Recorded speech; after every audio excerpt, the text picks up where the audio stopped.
Your brother, your friend, your dietitian, back again for another installment. Inspirit Nutrition. I'm out here again, soaking up some sun in beautiful LIA. Where does that even come from? Beautiful LA. I've been really busy, really occupied. I made some grand changes in my life. I'm planting seeds and cultivating this new environment, new lifestyle that I want to live in.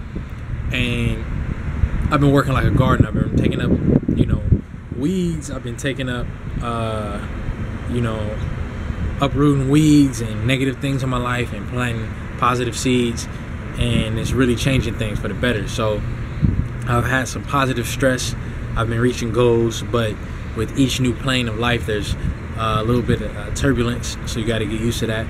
So that's why I've been a little bit busy and out, but I'm here back again for another installment. I want to talk to you guys about something interesting I came across. I was doing some studying, and I came across an article, and it's really interesting. It deals with health, and so this will be an Inspirit and Nutrition demonstration. But basically, there's an epidemic in America dealing with disease, in the world really dealing with chronic diseases, lifestyle diseases that we didn't really have in the past because some of us didn't live long enough, depending on where you were at in the world.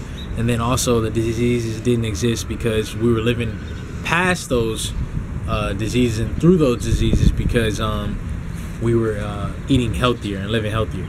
So basically, I came across this dope article about this doctor. He's actually a cardiologist and a hypertension specialist. His name is Ronald Victor. He's a doctor at Cedars-Sinai Hospital in Los Angeles. That's in Beverly Hills. So not Beverly Hills, it's on Wilshire in Los Angeles. So it's going towards like the nicer area in Los Angeles. And like Kim Kardashian had her baby there. It's for the wealthier people, wealthier population. So it's like if you're a hospitalist, or if you're a doctor at Johns Hopkins, or if you're at UCLA or USC or a top-notch hospital, it would be like Cedars-Sinai. It's a nice hospital. A lot of research money. It's great.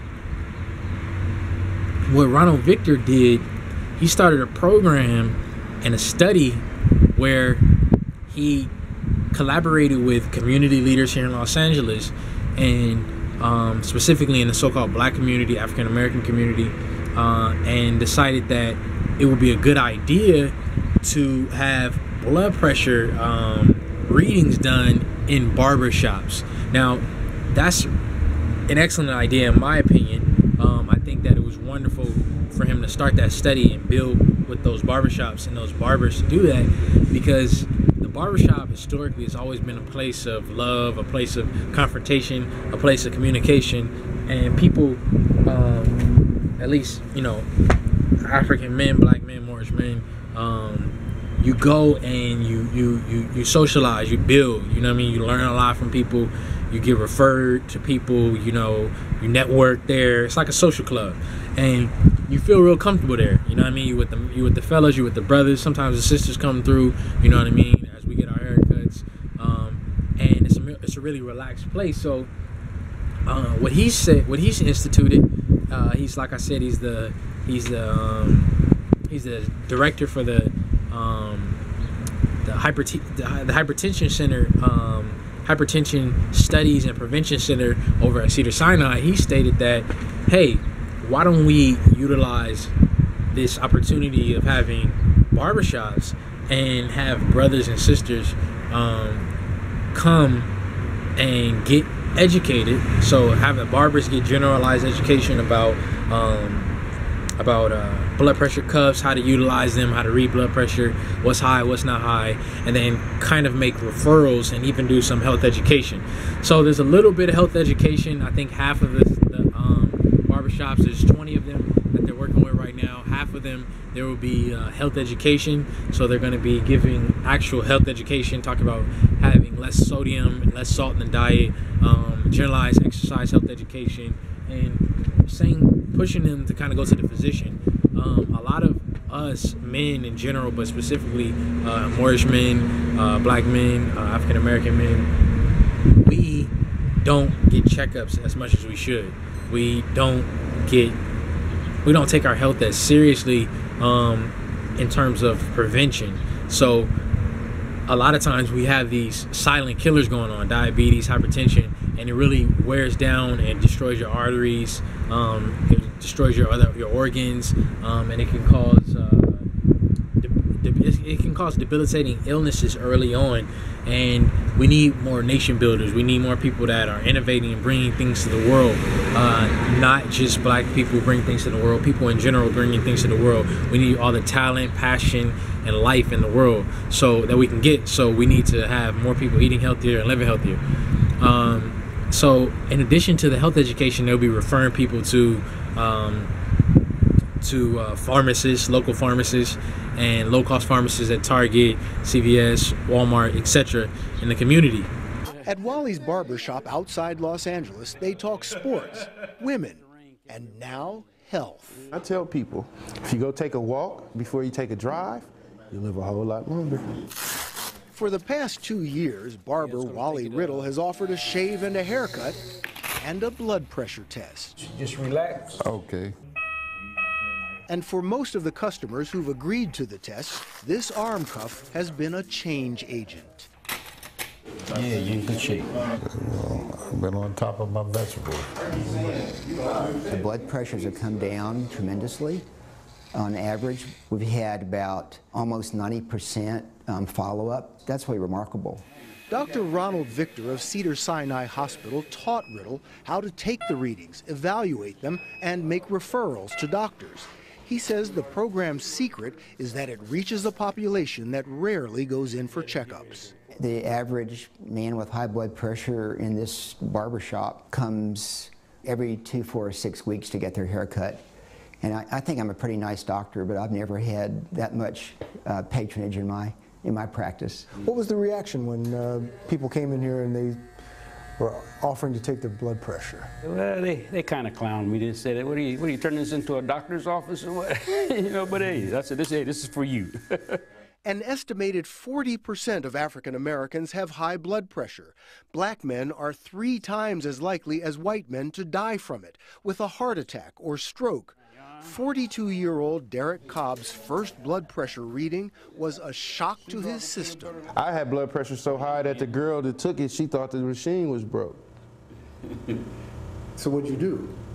Changed my life. You change your eating habits, you change stress levels. No offense, ladies, but you got to calm that down too. So you say this saved your life? I would say yes.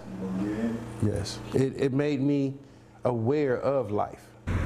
I think that that's a good initiative in general. As a dietitian, I've already reached out to the doctor, told him I would like to interview him. I haven't received a response yet. It was just a couple of days ago that I sent out a message, this past weekend actually, and I reached out to one of the head researchers, speaking about how I would like to do an interview regarding the whole process and what they think and what's going on and what are the results.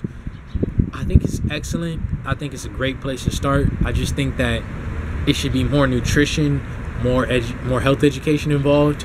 I think kind of just like medication management and managing the hypertension with medication is one-sided. I think we can add to the build and use a little more exercise, a little more lifestyle changes, as opposed to going straight to the pharmaceuticals. One, because pharmaceutical industry is a huge industry. They're selling drugs. They're basically slinging drugs, and they're not really trying to cure people.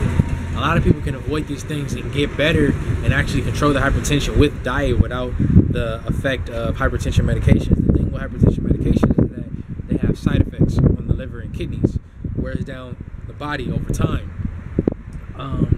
and generalized side effects over time. Whereas if you eat a healthier diet, the side effects are positive.